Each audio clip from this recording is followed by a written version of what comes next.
We live? All right, so last week's lesson we talked about Noah being called by God and made several points of comparison between Noah and the others. I'm not going to go over them because we'll never fit today's lesson in, so we're going to fast forward down. Today's lesson is from Genesis chapter 6, verses 1 through chapter 9, verses 19. Judy, would you like to read all that? I'm just kidding. So rather than have us read it, I have it, it's going to play. Just follow along and then we'll do our questions. Go ahead, Vi, when you're ready, hit play. Genesis 6. When man began to multiply on the face of the land, and daughters were born to them, the sons of God saw that the daughters of man were attractive, and they took as their wives any they chose. Then the Lord said, My spirit shall not abide in man forever, for he is flesh. His days shall be 120 years. And the Nephilim were on the earth in those days, and also afterward, when the sons of God came in to the daughters of man, and they bore children to them. These were the mighty men who were of old, the men of renown. The Lord saw that the wickedness of man was great in the earth, and that every intention of the thoughts of his heart was only evil continually.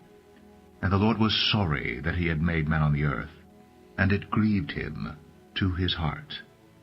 So the Lord said, I will blot out man, whom I have created from the face of the land, man and animals, and creeping things, and birds of the heavens, for I am sorry that I have made them. But Noah found favor in the eyes of the Lord. These are the generations of Noah. Noah was a righteous man, blameless in his generation.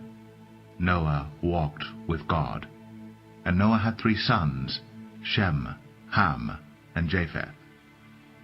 Now the earth was corrupt in God's sight, and the earth was filled with violence, and God saw the earth, and behold, it was corrupt, for all flesh had corrupted their way on the earth.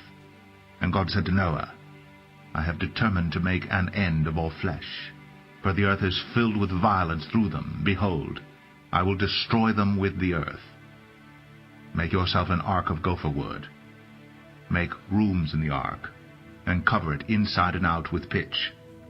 This is how you are to make it. The length of the ark, 300 cubits, its breadth, 50 cubits, and its height, 30 cubits. Make a roof for the ark, and finish it to a cubit above, and set the door on the ark in its side. Make it with lower, second, and third decks.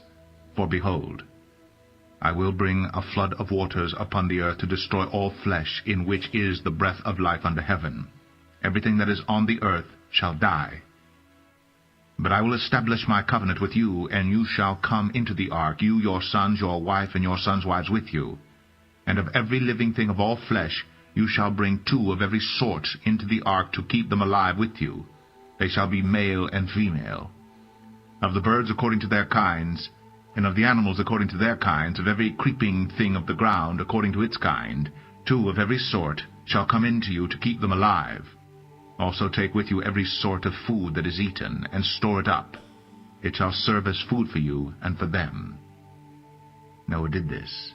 He did all that God commanded him. Genesis 7. Then the Lord said to Noah, Go into the ark, you and all your household. For I have seen that you are righteous before me in this generation. Take with you 7 pairs of all clean animals, the male and its mate, and a pair of the animals that are not clean, the male and his mate, and 7 pairs of the birds of the heavens also, male and female, to keep their offspring alive on the face of all the earth. For in 7 days I will send rain on the earth 40 days and 40 nights, and every living thing that I have made I will blot out from the face of the ground. And Noah did all that the Lord had commanded him. Noah was 600 years old when the flood of waters came upon the earth. And Noah and his sons and his wife and his sons' wives with him went into the ark to escape the waters of the flood. Of clean animals, and of animals that are not clean, and of birds, and of everything that creeps on the ground, 2 and 2, male and female, went into the ark with Noah, as God had commanded Noah. And after 7 days, the waters of the flood came upon the earth. In the 600th year of Noah's life, in the 2nd month, on the 17th day of the month, on that day, all the fountains of the great deep burst forth, and the windows of the heavens were opened, and rain fell upon the earth 40 days and 40 nights. On the very same day Noah and his sons, Shem and Ham and Japheth, and Noah's wife, and the 3 wives of his sons with them, entered the ark, they and every beast according to its kind, and all the livestock according to their kinds, and every creeping thing that creeps on the earth according to its kind, and every bird according to its kind, every winged creature. They went into the ark with Noah, 2 and 2 of all flesh, in which there was the breath of life.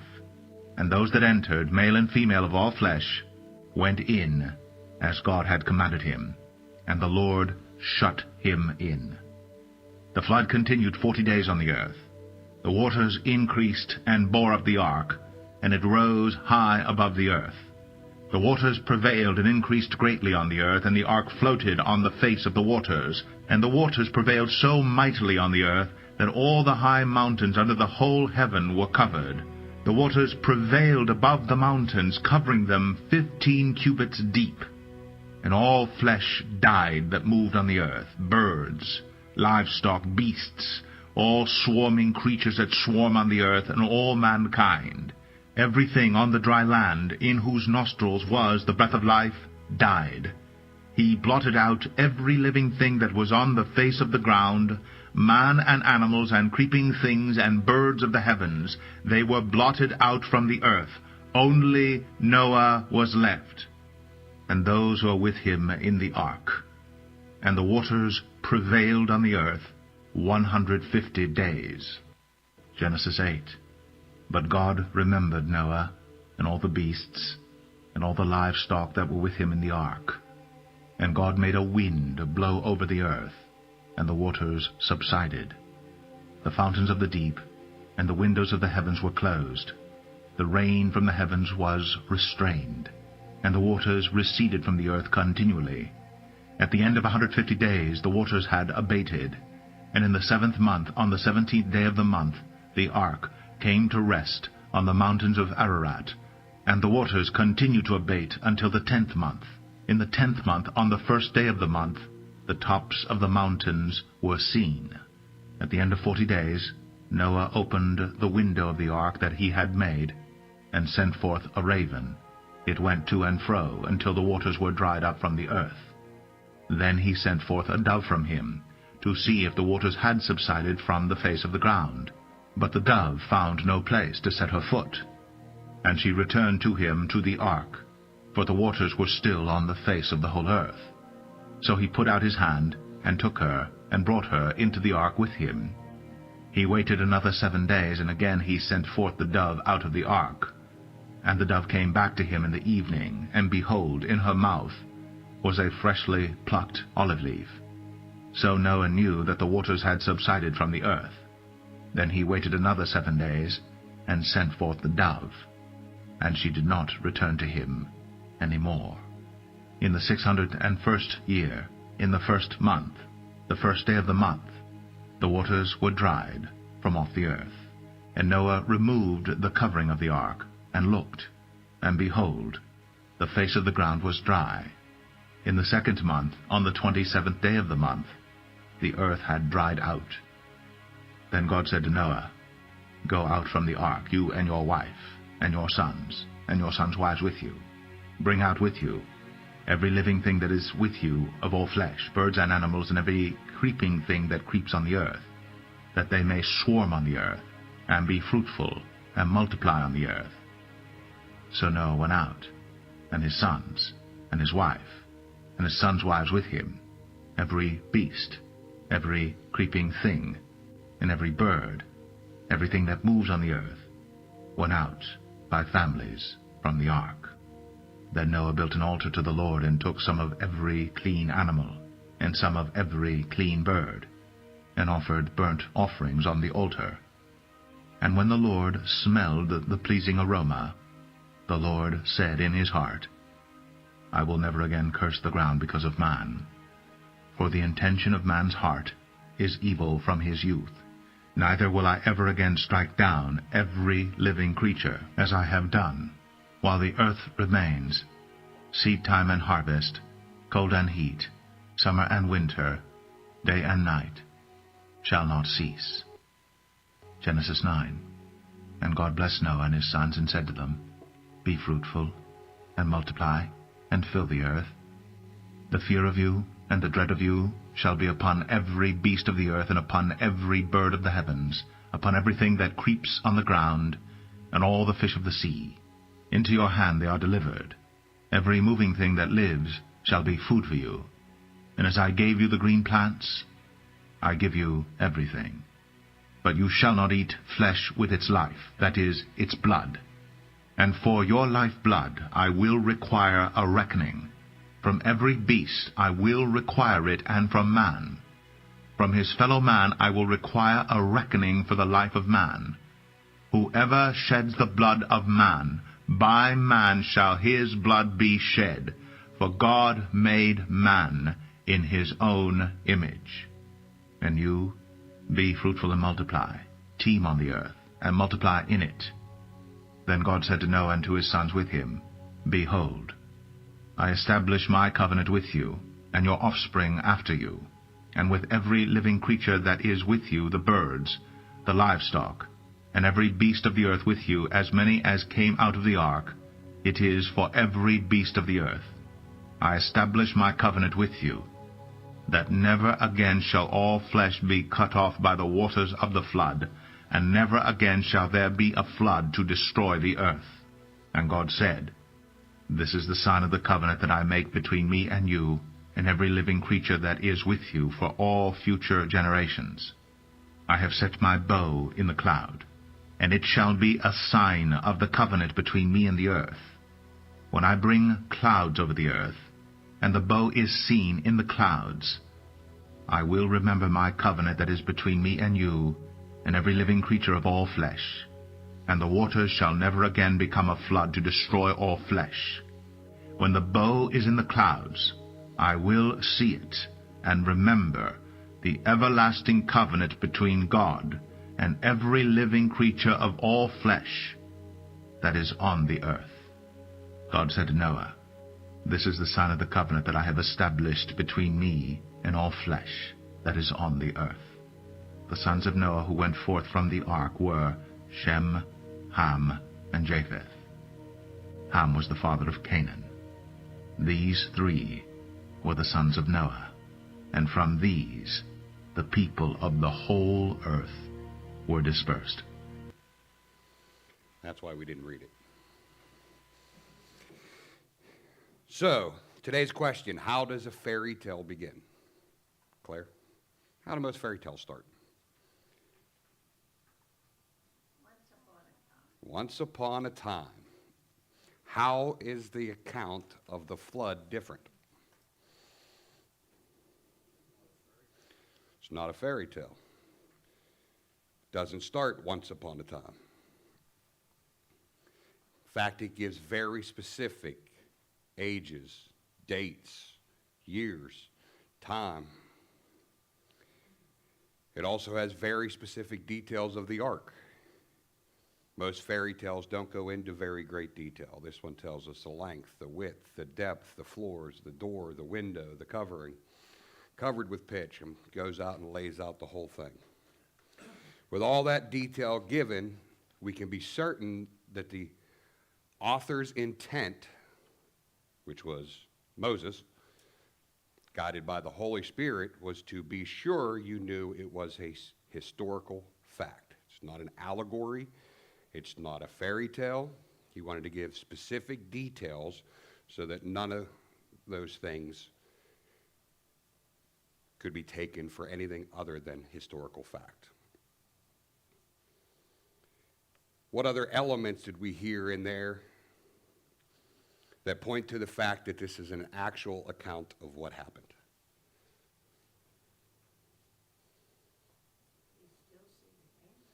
Still see the rainbow. The promise of the rainbow.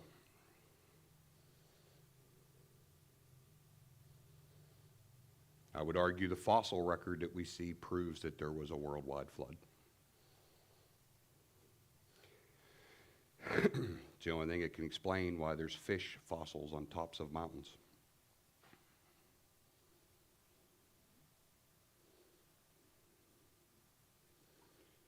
So based on what we've heard, how long did the flood last?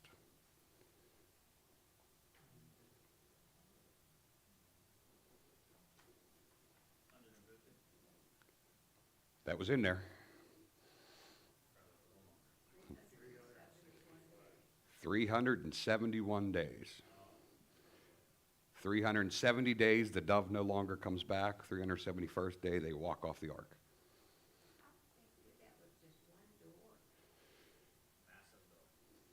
It's a big door. If you look at the one that they made in the ark in Kentucky, it's huge.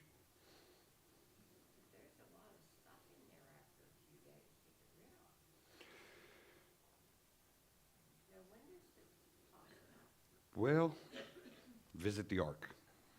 They have several interesting ways that they figured they dealt with all the animal waste, all the food byproduct waste, that they never had to open a door or window. Just some ingenuity in design, and you had it.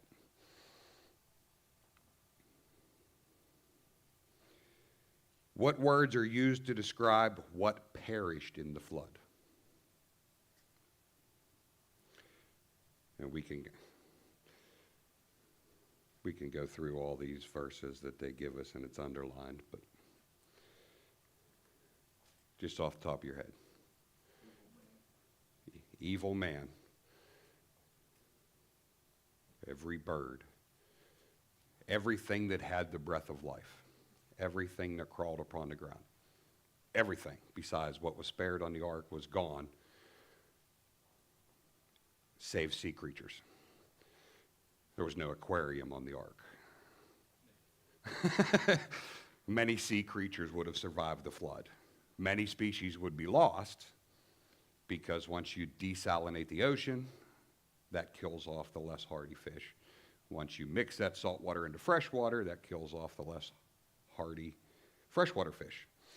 So yeah, several of the species were gone at that point, but many of them would have survived. Dolphins could have made it.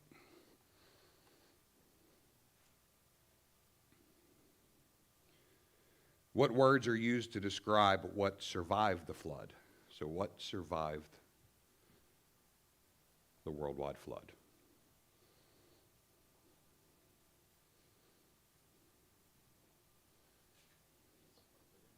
Just what was in the ark? Noah, his wife, his sons' wives, and two of every animal, 7 of every clean.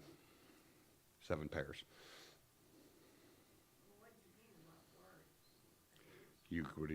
Noah, his wife, Ham, Shem, Japheth. Nah, pretty general.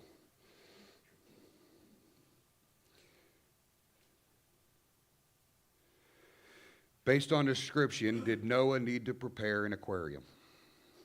I didn't even know that one was coming up. I must have missed that one. No, I already gave that away. What language did you notice in this passage that connects back to the creation of all the animals? Just looking for one word. Each according to his kind. That theme goes all the way through, kind. So when somebody tells you there's no way Noah could have fit every animal on the ark, I agree. He didn't take every animal on the ark. He took 2 canines. He took 2 felines. He took 2, I don't know the rest of the technical terms, bovine.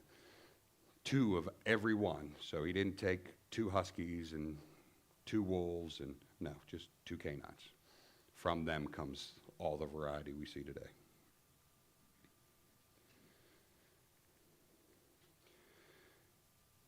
First Peter 3:20.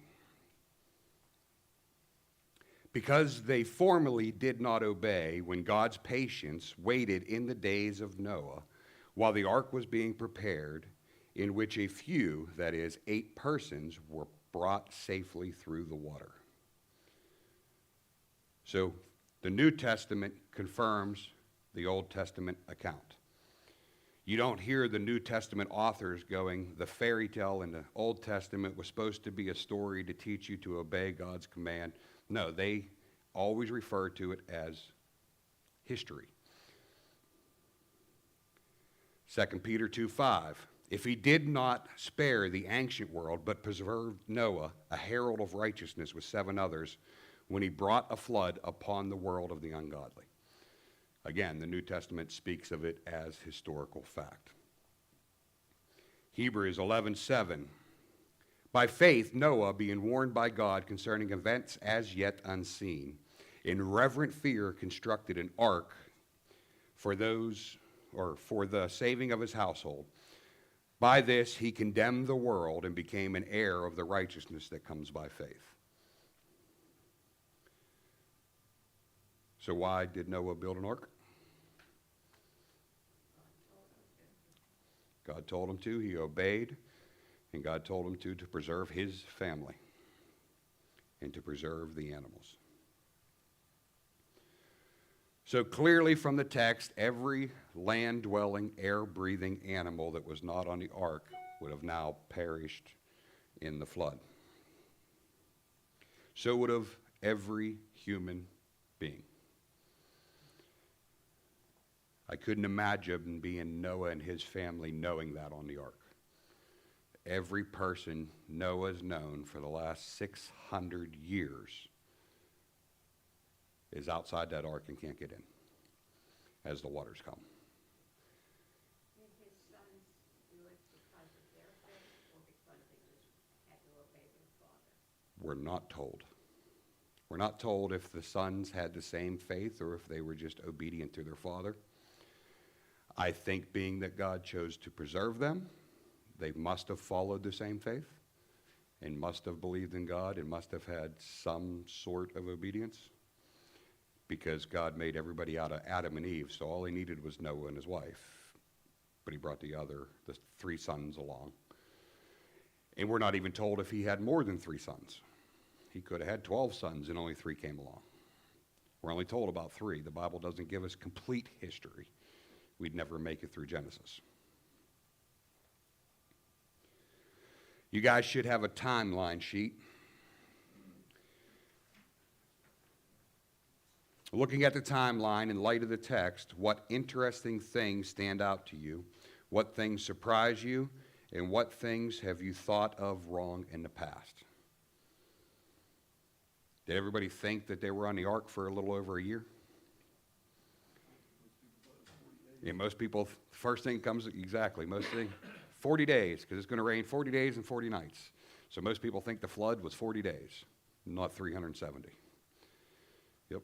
Any others? What surprised me when we read it, or I was reading it last week, is because we always know animals 2 by 2, but then it says 7. 7, yeah. 7 pairs of the clean animals. And remember, we don't have the law yet. There is no clean and unclean as we get in Leviticus where it gets explained, but God's already set the purpose and the thought all the way back in Noah. That there, 7 pairs of like lambs and goats. yep, and doves and, yep. Okay. Now, when pigs, the Jewish people don't do what pork or it has to be kosher. Yep. Would they have been clean or unclean? They'd have been unclean. Pigs would have been unclean, so there'd only been two on the ark. But they took them anyway. Yes, God commanded them to take 2 of every kind. And thankfully he did, because I like bacon. Told Sandy that's why it's so expensive. Just don't go to a Jewish place to try to buy it. No. Get turkey.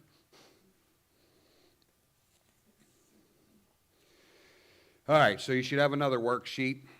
I tried to speed it up for you guys today. I gave you all the answers in the left, -1. That 1 is your own personal opinion. You can do in your own personal time. So when we look at the Old Testament, there's a thing that we do called typology. It's a type of. Noah's Ark isn't a Christophany where it's Christ in the Old Testament or anything like that, but it's a typology. And that's what our worksheet is today. In the following spaces, compare and contrast the salvation that was found in the ark to the salvation that is found in Jesus Christ. So we'll start with the ark, the first one. Salvation in the ark. Noah was saved by God's grace. Genesis chapter 6, verse 8. Anybody give me something about salvation in Jesus? If with a Bible verse, if you can. Saved by grace. Have a Bible verse for me?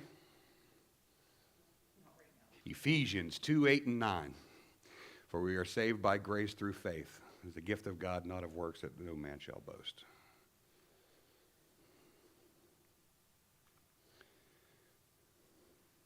How about number 2? The ark had one door that led to safety.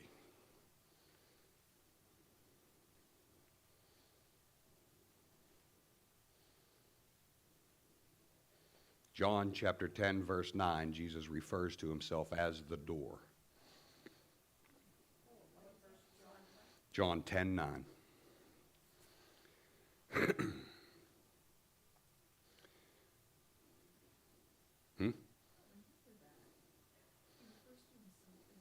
Yeah.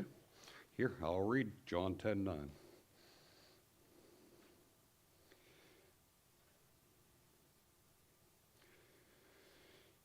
I am the door. If anyone enters in me, he will be saved, and he will go out and find pasture.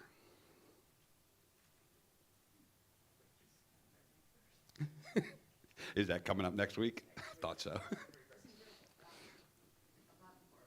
same Bible verse that says, I stand at the door and knock? No. No, that's a different one. That's talking about the door of your heart. Yeah. But yeah, you'll know it, Tammy. That's our next memory verse. All right, next one. All who were not in the ark perished. Genesis 7, 21 through 23.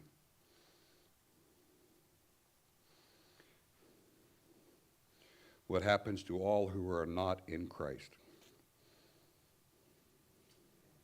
They perish as well. So use 2 Thessalonians chapter 1, verses 8 and 9, which reads, in flaming fire, inflicting vengeance on those who do not know God and on those who do not obey the gospel of our Lord Jesus. They will suffer the punishment of eternal destruction away from the presence of the Lord and from the glory of his might. What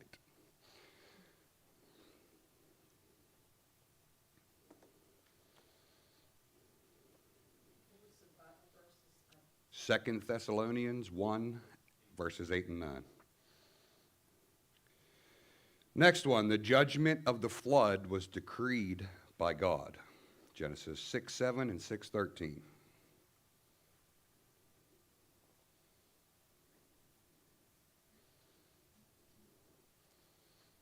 The final judgment of mankind is also decreed by God. Let's look at Acts 17, 31.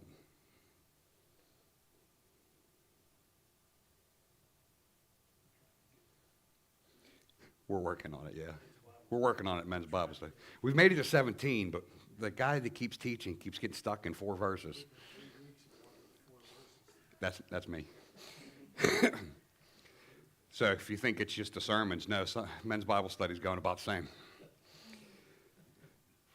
17:31, because he has fixed a day on which he will judge the world in righteousness by a man whom he appointed. And of this he has given assurance to all by raising him from the dead.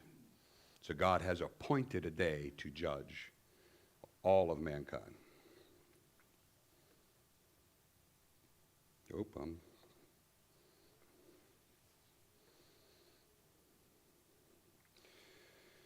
All right, so next one. Noah preached righteousness and one way to be saved. 2 Peter 2:5. Could you imagine that? I can't. 100 years from the time he declared it till they entered the ark, and not one person believed him. Not one.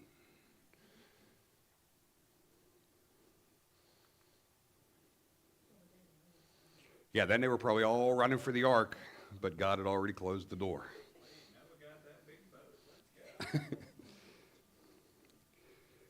John 14:6.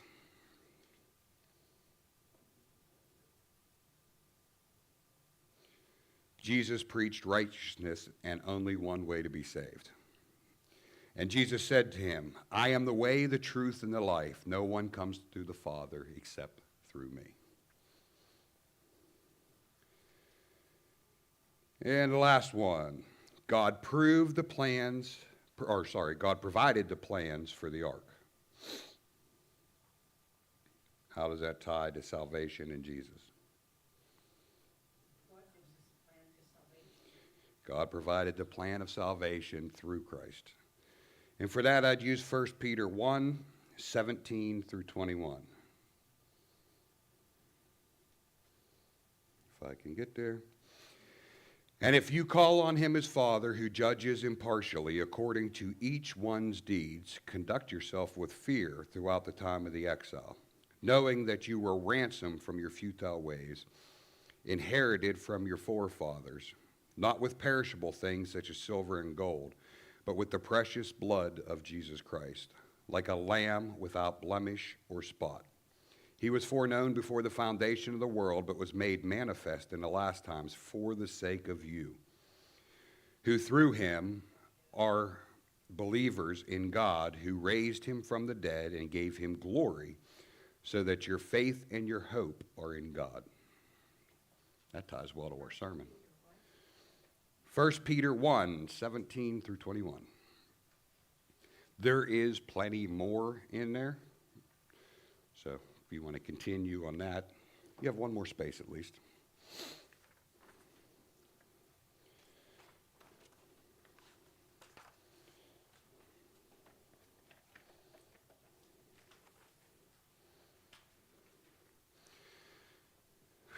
We never get the application anymore.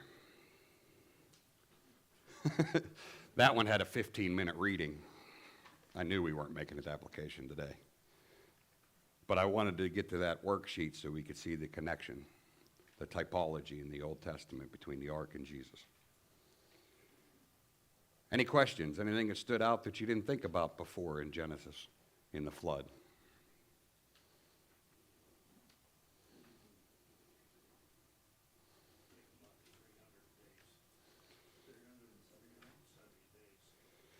Yeah, 370 days. The food they had to pack on that boat. That blows my mind. Enough to feed 2 of every kind and 8 people. 'Cause Even after they got off the boat, they had to wait for things to come. Yep. Yeah, because after the sacrifices, he plants a garden, a vineyard. Then he starts doing bad stuff, but I always cut him a little slack, because if every person I ever known just died, I might plant a vineyard too. It'd be hard. It'd be rough to deal with at every person you've ever known. Even though our faith is strong, it still is upsetting when God chooses to take people when they're so young. Yeah.